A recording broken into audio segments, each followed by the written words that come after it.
Je veux vous encourager à être un bon père ou à encourager votre père ou le mari de vos enfants. C'est la 4e vidéo sur la responsabilité la plus importante qu'est la responsabilité du père dans la famille. Sa responsabilité, c'est d'exercer l'amour inconditionnel et fidèle, de veiller au bien-être de chacun, d'exercer le leadership, de montrer sa direction. Et voici maintenant sa 4e responsabilité, de chercher la face du Seigneur et de chercher sa volonté. Romains 12, 2, que j'ai déjà cité dans une précédente vidéo, dit, ça c'est vrai pour tout le monde, et c'est vrai pour les papas. Ne vous conformez pas au monde présent, mais soyez transformés par le renouvellement de l'intelligence, afin que vous discerniez quelle est la volonté de Dieu, ce qui est bon, agréable et parfait. Qu'est-ce qui est bon, agréable et parfait? Alors, c'est souvent mal traduit. En fait, beaucoup de gens pensent que c'est discerner la volonté de Dieu, ce qui est bon, agréable et parfait. Voilà, discerner la volonté de Dieu, c'est ce qui est bon, agréable et parfait. La vérité, c'est que dans le grec, ce qui est bon, agréable et parfait, le « ce » pointe sur la volonté de Dieu. Ce qui est bon, agréable et parfait, c'est la volonté de Dieu. La volonté de Dieu, elle est bonne, agréable et parfaite. Donc, ce qui veut dire que tu ne trouveras rien de meilleur à faire et à dire, rien de plus agréable et rien qui soit plus parfait que la volonté de Dieu. Et surtout, tu ne peux pas donner la direction de Dieu pour ta famille et exercer le leadership et l'influence positive si tu ne cherches pas la direction de Dieu et sa volonté. C'est un des thèmes du livre de 2 Chroniques, un livre qui me passionne, un livre qui parle chapitre par chapitre à chaque fois d'un roi différent. Ce que nous y apprenons, c'est qu'aucun roi ne peut être un bon leader s'il passe à côté du meilleur que Dieu a prévu pour lui, qui s'appelle la volonté de Dieu. Aucun royaume ne peut être un royaume meilleur s'il passe à côté du meilleur que Dieu a prévu pour lui, qui s'appelle la volonté de Dieu. Et c'est pareil pour nos familles. Aucun père ne peut être un bon père et un meilleur père s'il passe à côté du meilleur que Dieu a prévu pour lui. Et aucune famille ne peut être meilleure si elle passe à côté du meilleur que Dieu a prévu pour elle. D'où l'importance de chercher la volonté de Dieu dans la prière, mais aussi dans la parole de Dieu, d'accord? Et surtout la parole de Dieu, et d'influencer les autres dans la famille pour cela.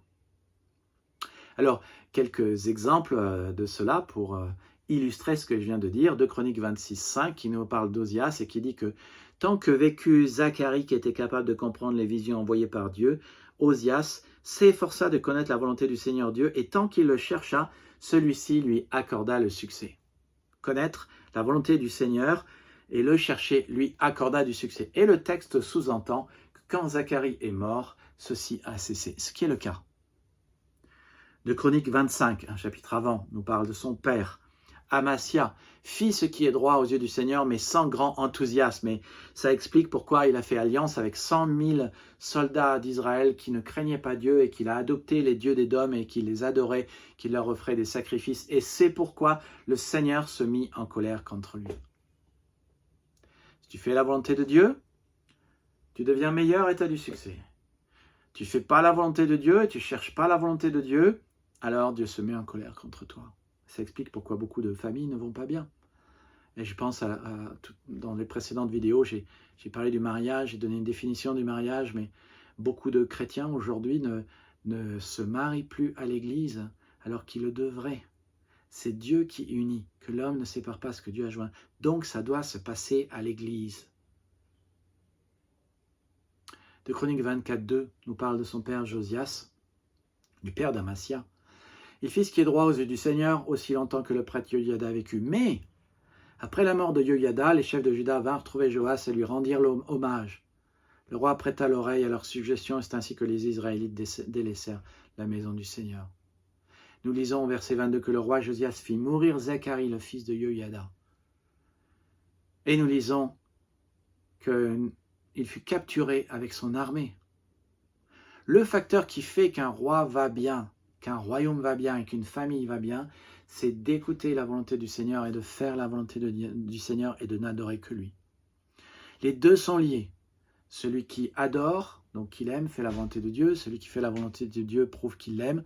Si le roi écoutait et faisait la volonté de Dieu, lui et son royaume allaient très bien. Tu vois où je veux en venir?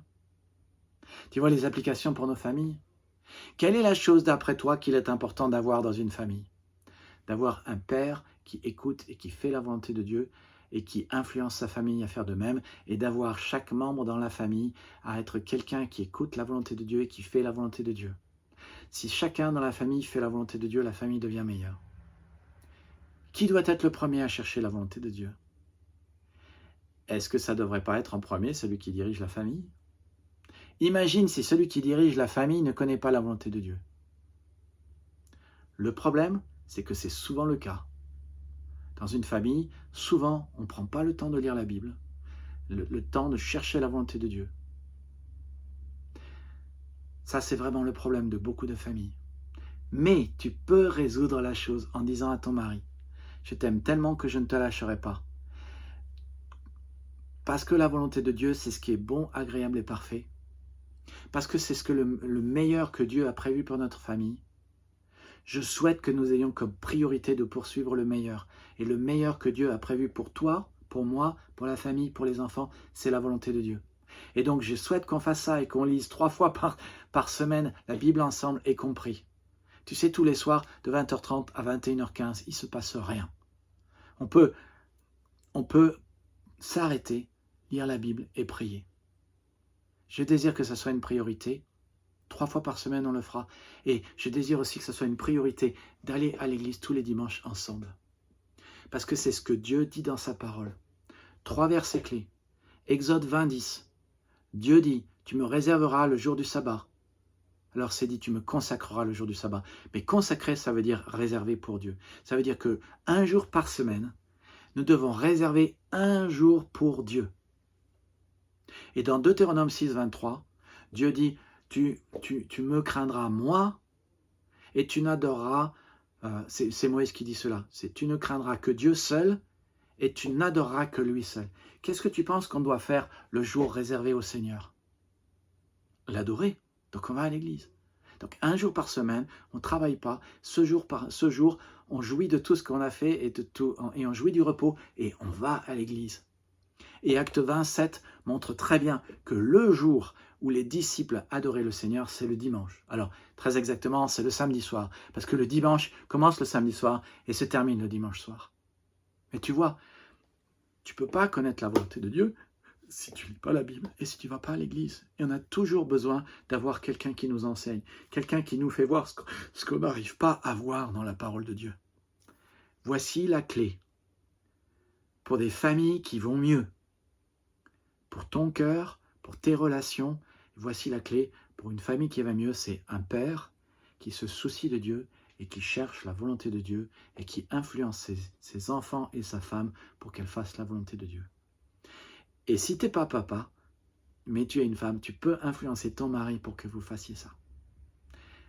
Abonnez-vous, likez, rejoignez-nous, uneéglise.fr, nous sommes une église où la Bible est enseignée, une église le dimanche après-midi à Torcy. Que Dieu vous bénisse et à bientôt. Rendez-vous dans la prochaine vidéo.